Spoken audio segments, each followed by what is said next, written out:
Growing up, it was just me and Mom. Dad left when I was really young, so he's just a faded memory. Mom worked really hard, juggling multiple jobs to keep us going and make sure I could do well in school. Because of her sacrifices, I got a scholarship that paid for college, so I didn't have to deal with the huge debt many people have these days. I studied business management, driven by a mix of ambition and fear of being as poor as we were when I was a kid. After graduating, I moved to the city. It was tough at first, living in a tiny apartment and eating cheap noodles more often than I'd like to admit. But I landed a job at a big company, starting as a junior and quickly moving up the ranks. A few years later, I wasn't just working there, I was running a whole department. It was more than a job to me, it was my domain. I made sure everyone on my team knew they were valued. During training sessions, I tell the newbies, lead with respect. Treat this job like you own it, and soon you'll be leading the team. The team was great, full of good people. When I got promoted to department head, we all went to a local bar to celebrate. It wasn't a fancy place, just a cozy spot with cold beer and lots of laughs. Here's to Maud, the boss lady. Simon, one of my oldest colleagues, raised his glass. Everyone joined in, clinking their glasses together. Thanks, guys, we're all in this together. Here's to kicking more ass and taking names, I shouted, and the team cheered back. That night, amidst all the celebration, I noticed a guy named Austin. He saw me looking and walked over with a confident grin. Couldn't help but notice the celebration.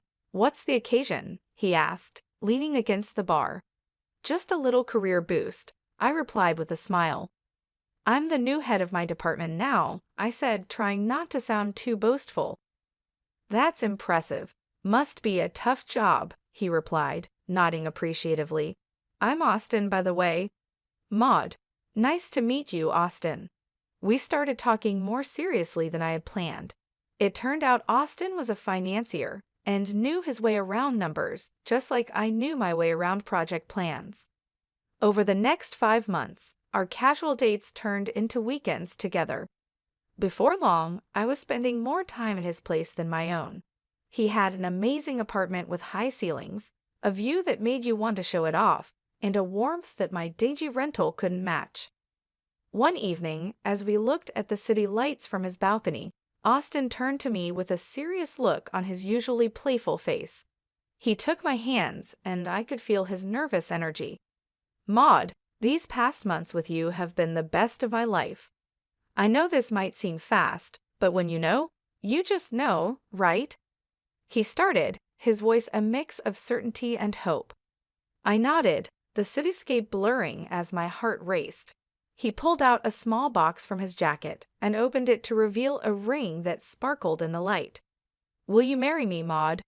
Yes, Austin, absolutely yes, I managed, my voice thick with emotion. And just like that, I was engaged to a man who truly saw me and loved all the parts of me, even the tough ones. The day I was supposed to meet Austin's parents, my stomach was in knots.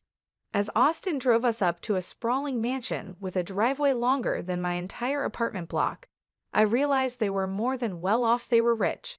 Stepping out of the car, I felt the weight of the place.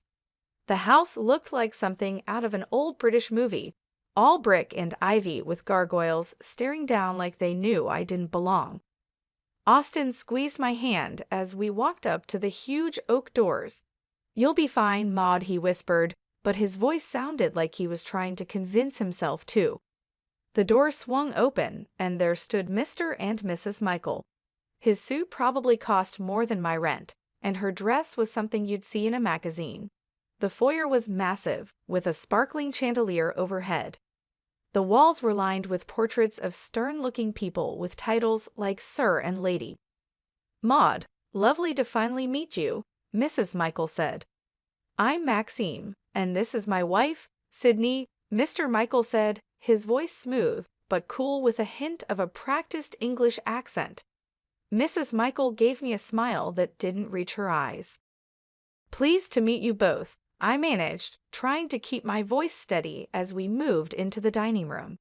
Austin whispered quick tips about which fork to use, but his words were a jumble in my head. Dinner was served, and it felt like sitting in a freezer. The air was so cold with judgment. Mr. Michael pointed to a portrait of a stern-looking man with a thick beard. "That's Sir Daniel Michael, a direct ancestor from Canada. He came over in the 1500s to establish our family here," he said proudly. "Really impressive," I said, trying to sound enthusiastic, but it was hard to eat when I felt like every move was being critiqued. I reached for what I thought was the salad fork, but the silence that followed told me I'd messed up. I glanced at Austin for help, but before he could whisper anything, Mrs. Michael's voice cut through. "Perhaps things are done differently where you come from, dear," she said, each word sharp and precise. "Sorry, still getting the hang of all this," I mumbled, my cheeks burning hot. Austin tried to smooth things over by jumping into a story about us, but his parents were more interested in watching me struggle with the dessert spoon next. I felt smaller with each course, their stares heavy on my shoulders. After the icy dinner, we all shuffled into the Michaels' expansive living room. The plush carpets and heavy curtains made the room feel even more suffocating than the dining hall. I sunk into one of the ornate chairs, feeling like I was an exhibit in a museum about commoners. Mrs. Michael, perched elegantly on the edge of her seat, leaned forward. "Maud, dear, tell us more about your family. Your upbringing must have been quite different from ours," she said. I hesitated, feeling Austin's tense gaze on me. "Well, it was mostly just me and my mom. My dad left when I was really young, and I don't remember him much. Mom did everything to raise me on her own. She's a nurse." The room fell silent. Mrs. Michael stood abruptly, her chair scraping against the wood floor like a scream. "This is unacceptable," she declared, her voice resonating with disgust. "We are descendants of an ancient English lineage. We have standards, traditions. I cannot and will not allow my only son to marry someone without pedigree or knowledge of her own lineage." Mr. Michael, who had been silently observing, finally spoke. His words were calculated, each one heavy with meaning. "It's essential for us that our family ties are strong and well documented. Maud, can you even name your great-grandparents?" I felt my face heat up with embarrassment. "I only know about my maternal grandparents," I confessed, my voice barely above a whisper. Mr. Michael rolled his eyes, showing his contempt. "This is exactly what we feared," he muttered under his breath. Austin finally intervened, his tone firm yet pleading. "Mom, Dad, please. Maud is kind, hardworking, and she loves me. Isn't that what should matter?" His mother's gaze was steely. "Respect and adherence to our family standards are what matter, John. If Maud is to join this family, she must learn our ways. She needs to respect where she is coming from, even if it is nowhere significant." Their words stung, cutting through the warm feelings from earlier in the evening. But Austin was looking at me, his eyes begging me to just go along with it. I nodded reluctantly, agreeing to their terms. "Fine," I said, trying to keep my voice steady. "I'll learn about your family and your traditions." Mrs. Michael seemed somewhat pleased by my concession. "Good. You'll start by familiarizing yourself with our family tree and understanding who each person in those portraits is. It's not just about names, Maud. It's about respect for our lineage." As they continued talking about their expectations, I felt a part of me shrivel up. The evening had turned from a simple meet and greet into a trial by fire. I had agreed to their demands, yes, but at what cost? As the room filled with discussions of ancestors and noble deeds, I couldn't help but feel alienated from these people and, oddly enough, from the parts of Austin that were tied so tightly to them. The weeks following that stiff dinner were a whirlwind.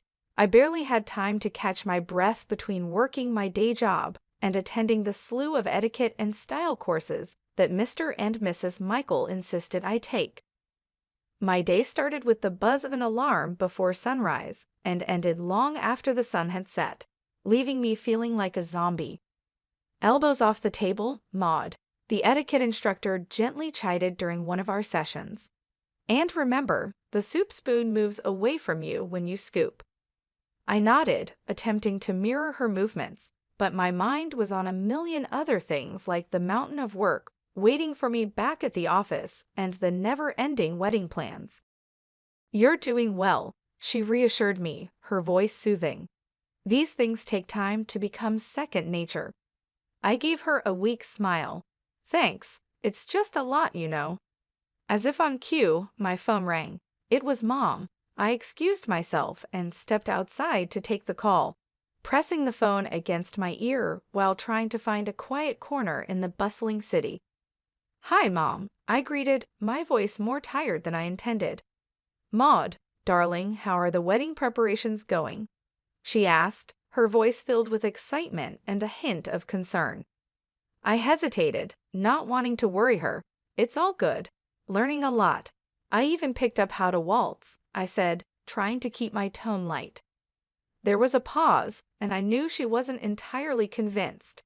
"You sound exhausted, honey. Are you getting enough rest? You know, all this shouldn't be so hard. You need to take care of yourself." I chuckled weakly. "I'll try, Mom, but there's a lot to juggle right now. Etiquette classes, dance lessons, work, and the wedding planning. Just remember what's important, Maud. It's you and Austin at the end of the day, not all these rules and lessons." Her words were comforting, but as soon as we hung up, the weight of reality settled back on my shoulders. I was caught in a tug-of-war between pleasing Austin's parents and maintaining my sanity. Every day felt like a marathon with no finish line in sight. Back inside, I resumed my training.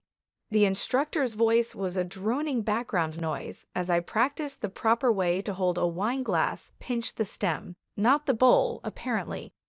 In the rare moments of downtime, I'd find myself staring at the ceiling, wondering if all this was worth it: the constant scrutiny, the endless classes, the cold looks from Mr. and Mrs. Michael whenever I slipped up, which was more often than I liked to admit. One evening, as I was about to drift off to sleep, my phone buzzed. It was Austin, his text lighting up the screen. "How was your day? Miss you." I stared at the message, my fingers hovering over the keyboard. I wanted to tell him everything, to pour out my frustrations and fears, but I held back. Instead, I typed a simple, "Miss you too. Long day but all good." As I set the phone down, the silence of my apartment felt overwhelming. Was this how it was going to be? Pushing through the exhaustion, smiling through the stress, all for the sake of fitting into a world that seemed increasingly alien to me. The big day had finally arrived. The venue was a flurry of flowers, fancy dresses, and the faces of the city's high society milling about. My stomach was in knots as I tried to keep calm. I stood in my long, flowing white dress, trying to catch my breath. My mom came over and adjusted a curl on my forehead.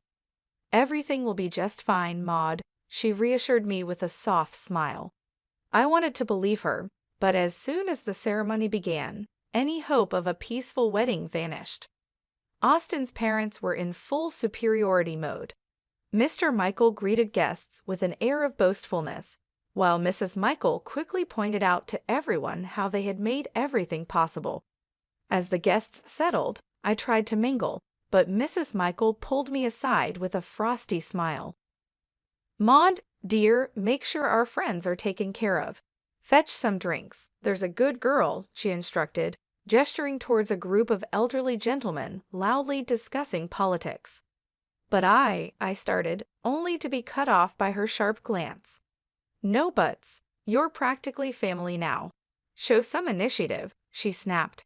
Reluctantly, I carried trays of champagne and hors d'oeuvres between tables, my dress trailing behind me. The weight of the fabric and the task made me feel more like a servant than a bride. I caught glimpses of Austin laughing and chatting, oblivious to my plight. As I passed another round of drinks, I overheard Mrs. Michael's voice rise above the chatter. "Maud will be serving us tonight. It's good practice for her, don't you think?" Her tone was condescending, her eyes scanning the crowd for approval. That was the last straw. I approached her, my hands shaking slightly but my voice firm. I am not a waitress at my own wedding. There are staff here who are supposed to do this. Mrs. Michael stood up, her expression one of mock surprise. You should be grateful we allowed such a simple girl into our family. Remember your place, Maud, she hissed, her words like daggers. I felt a flush of anger rise to my cheeks. This is my wedding, not a performance for your friends, I retorted, my voice louder than intended. The room fell silent, all eyes on us. Austin, catching the tail end of our exchange, stumbled over, a glass of champagne in hand. What's going on here? He slurred slightly, his eyes not fully focusing. Your mother is treating me like a servant at our wedding, Austin. This isn't what today is supposed to be about, I said, frustration boiling over. Austin looked between me and his mother, his expression clouding. Maud, why are you making a scene? Just do what my mom asks. It's not a big deal. Not a big deal, Austin. This is our day, and your mom is ruining it. I shot back, disbelief and hurt swirling together. He took a long sip of his champagne before speaking. Look, Maud, you should be happy. I even chose you. There were plenty of girls better than you, prettier, richer. You're making a fuss over nothing. The words felt like a physical slap. I recoiled, the realization hitting me hard. The man I loved, the man I was about to marry, didn't see us as partners. To him, I was just another accessory, something to fit into the perfect image his parents wanted. As I clutched my bouquet tighter, feeling like I might crumble right there, my mom came over. She took one look at me and wrapped me in her arms, the kind of hug that seemed to hold the world at bay. Honey, do you love this man? Do you really want to marry him? She whispered, her voice filled with worry. I shook my head, barely able to speak. No, Mom, I can't do this. I don't want to. Mom nodded, her jaw set in that determined way I knew so well. She gently took the bouquet from my hands and guided me to a chair, her touch reassuring. Then, with surprising sprightliness, she approached the DJ, asked for the microphone, and turned to face the gathered crowd. Ladies and gentlemen, may I have your attention, please? Her voice, clear and steady, cut through the murmurs, drawing every eye in the room to her. There was a hush, the kind that precedes a storm. She took a deep breath and turned to face Mr. and Mrs. Michael directly. I have something important to share about truth and pretense, she began, her gaze unwavering. I went to the same school as Maxime and Sydney Michael. Back then, they didn't carry an English accent or boast of noble blood. Their families were hardworking folks, just like ours. A murmur rippled through the crowd. Maxime's father was a mechanic, and Sydney's mother served tables at the local diner. She paused, letting the words sink in. The portraits, the accents, the surname, they bought them all to craft a past that would hide where they really came from. The room erupted into whispers, guests turning to stare at the Michaels, their faces a mix of shock and disbelief. Mrs. Michael stood up, her face red, the facade of aristocracy melting away. That's preposterous. But my mom wasn't finished. To think that you would stand on these fabrications and look down upon my daughter, judge her worthiness based on a lie. Maud is worth 1,000 of your false titles. She is real, something you've long forgotten how to be. The guests were now openly murmuring, their looks of fascination turning to disdain as they gazed at the Michaels. Mr. Michael tried to speak, his accent slipping into something less refined and more desperate. We did what we thought was best. For whom? My mom cut him off, her voice fierce. For your son? For society? Or just for your own shallow pride? The confrontation had drawn everyone's attention, and now the room was buzzing, the atmosphere charged with tension and revelations. The Michaels seemed to shrink, their grandeur dissolving into the air, leaving nothing but the stark, plain truth of their origins. Austin's face twisted with a mix of shock and anger. He stormed up to me, his voice barely a hiss as he leaned close. You've ruined everything, Maud. You've disgraced my family. And now you're questioning if I want to marry you after this spectacle." His words stung, but before I could respond, he grabbed my arm, pulling me slightly closer. "I'll teach you how to be a good wife, one who knows her place and obeys." His threat hung in the air, heavy and chilling. I pulled my arm back with all my might, stepping away from him. The room was dead silent now, everyone's eyes on us. This was the man I had intended to marry. This was the family I was about to join. No, this couldn't be my life. I took a deep breath, my mother's earlier strength flowing through me. "There will be no wedding," I announced loudly, making sure every guest heard. I regret that I ever considered marrying someone who truly matches the arrogance and deceit of his parents. Murmurs filled the room, some of shock, others of support. Austin stood there, mouth agape, as if trying to catch the words and stuff them back into my mouth. My mother came to my side, her presence a comforting shield against the chaos. Together, we walked through the crowd, our heads held high. In the weeks that followed, news of the Michaels' disgrace spread through the city. Their fabricated lineage and high society standing crumbled like a house of cards in a breeze. People who once revered them now crossed the street to avoid their shame. They sold their mansion and moved away, seeking a fresh start where their past wouldn't haunt them. As for Austin, I realized I was free from a life of lies and manipulation. I began to find myself again, living a life where I didn't have to pretend or fit into someone else's mold. My mom and I grew closer, and I discovered that real happiness comes from being true to yourself. I heard bits and pieces, rumors of Austin's downward spiral, of nights spent at bars trying to drink away the scandal. I didn't know if they were true, and frankly, I didn't care. He had shown his true colors, and they were too dark and twisted for me to ever want to look back. "Thank you, Mom," I said to her one evening as we sat in our modest living room, a stark contrast to the opulent falsity I had almost married into. "For everything, for being there, for standing up for me, for helping me see the truth before it was too late." She took my hand, squeezing it gently. "I'll always be here, Maud. You're my daughter, and I raised you to be strong and true. No man, no family can ever make you less than what you are." We sat there, the TV chattering in the background, a normalcy that felt refreshing. I had lost a fiancé but gained back my life, my self-respect, and more importantly, my future. After the whole wedding debacle, going back to work felt like walking into a sanctuary. My colleagues who had heard about the chaos were nothing short of supportive. "Maud, you dodged a bullet, girl," Simon said as soon as I walked into the office.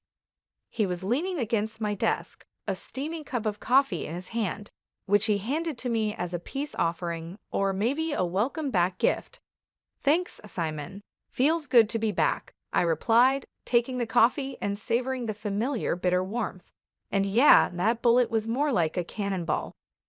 "Anyone who makes you serve guests at your own wedding is no husband material.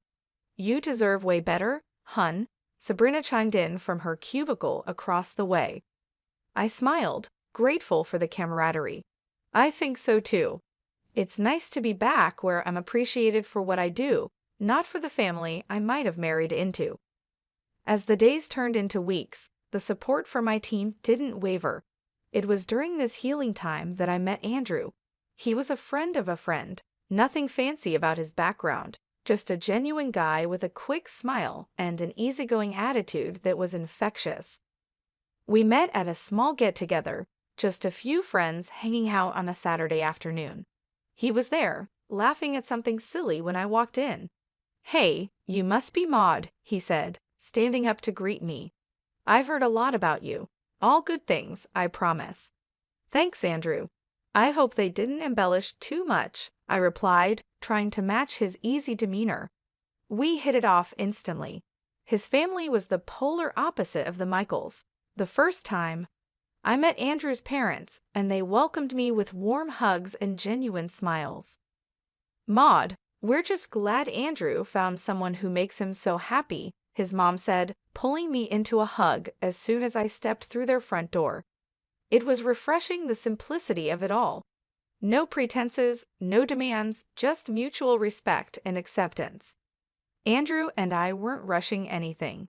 We were taking our time getting to know each other beyond the surface level. We enjoyed long walks, quiet dinners, and endless conversations about our dreams and goals. I found myself relaxing in his company, appreciating the normalcy and ease that marked our growing relationship. It was a stark contrast to the pressure and expectations I had faced with Austin and his family. Back at work, things were also looking up. My colleagues continued to be supportive, and the office felt like a second home. One day, my boss called me into his office. "Maud, I just want to say we've all noticed how you've handled everything. It's not been easy, but you've managed to keep your performance top-notch." I nodded, unsure where this was leading. "We think it's time for another promotion. You've proven you can handle just about anything, and your leadership has never wavered." Leaving his office, I felt a surge of pride. With a new relationship developing, a career on the rise, and the respect of those I cared about, I was finally in a place where I felt I belonged.